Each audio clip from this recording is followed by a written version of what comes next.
What's the interest like in investing in Europe at a time when a lot of people have been really questioning the recovery?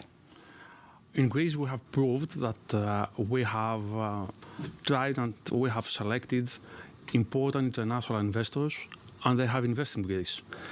Just to give you an intuition, in the last 2 years, we have a historical record on investments, and according to the European Commission, in the following 2 years, we will have the highest investment growth among all EU member states.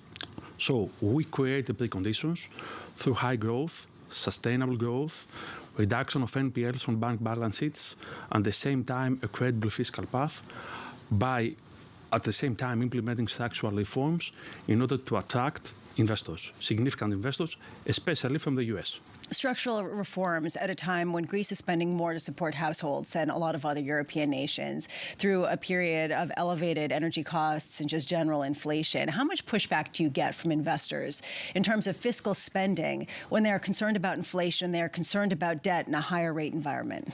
Simple answers.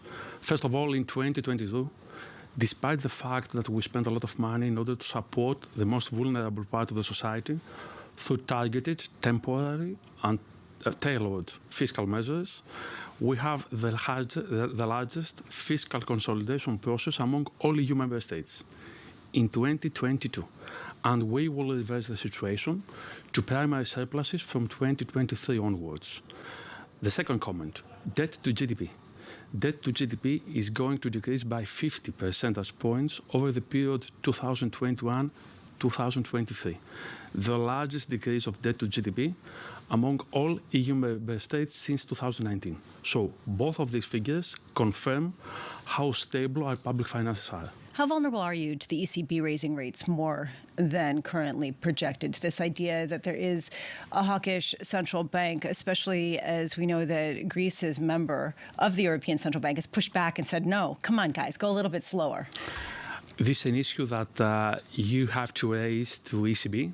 However, what I can tell you as a Minister of Finance of a European country is that the fiscal policy with the monetary policy should be synchronized once again, take into account the experience we had during the health crisis. And we succeeded. Once again, we have to succeed. The fact that interest rates go up is an issue regarding also public and private debt.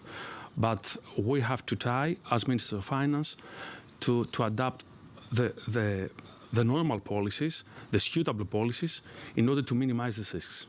So we've talked a lot about the euro and the weakness that we've seen this year and whether that's a good thing or a bad thing. It's a bad thing because it imports inflation. It's a good thing because everybody in the U.S. wants to go to Europe, in particular Greece, and go enjoy the beautiful weather and the beaches. And we have seen incredible tourism. I have seen the pictures of it just packed Santorini or Athens, people coming to enjoy. How much do you want the weakness in the euro to continue just for that purpose? Of course, we don't want to have this weakness. However, we have to take our advantages and create the preconditions in order to increase much more, not only the high growth, but also sustainable growth. Just to give you some figures, in 2022, it is expected, according to the European Commission, that we will have twice growth compared with the European average. And in 2023, when we will have significant problems at the European level, as you mentioned before, we will have twice the European average growth rate. At the same time, in 2022, we will have historical records in Greece regarding exports and investments. So all of them are extremely important issues confirming the progress, the resilience, but also the positive progress of the Greek economy. So what's the biggest pushback that you get from investors?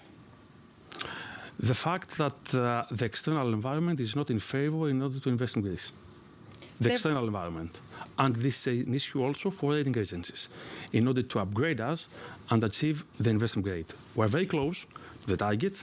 We have been upgraded 11 times over the last 3 years, 4 times during the energy crisis, but we are not yet there. We expect that in 2023 we will achieve the investment grade. I have to be honest, I was recently in Greece on vacation. It was beautiful. We had an amazing time. It's lovely. Food's great. I talked to a lot of people there, and almost every single one of them had a family member who moved out of the country, to the US, to other places in Europe. And they talked about a brain drain. They talked about a lack of opportunity in Greece, and they had to go elsewhere, whether it was for schooling or for jobs. How are you going to bring those people back? We did it. Over the last 3 years, we decreased unemployment by 5 percentage points. At the same time, we created some tax incentives in order to motivate all these young people, but also investors, investments and pensioners to come in Greece. And we succeeded.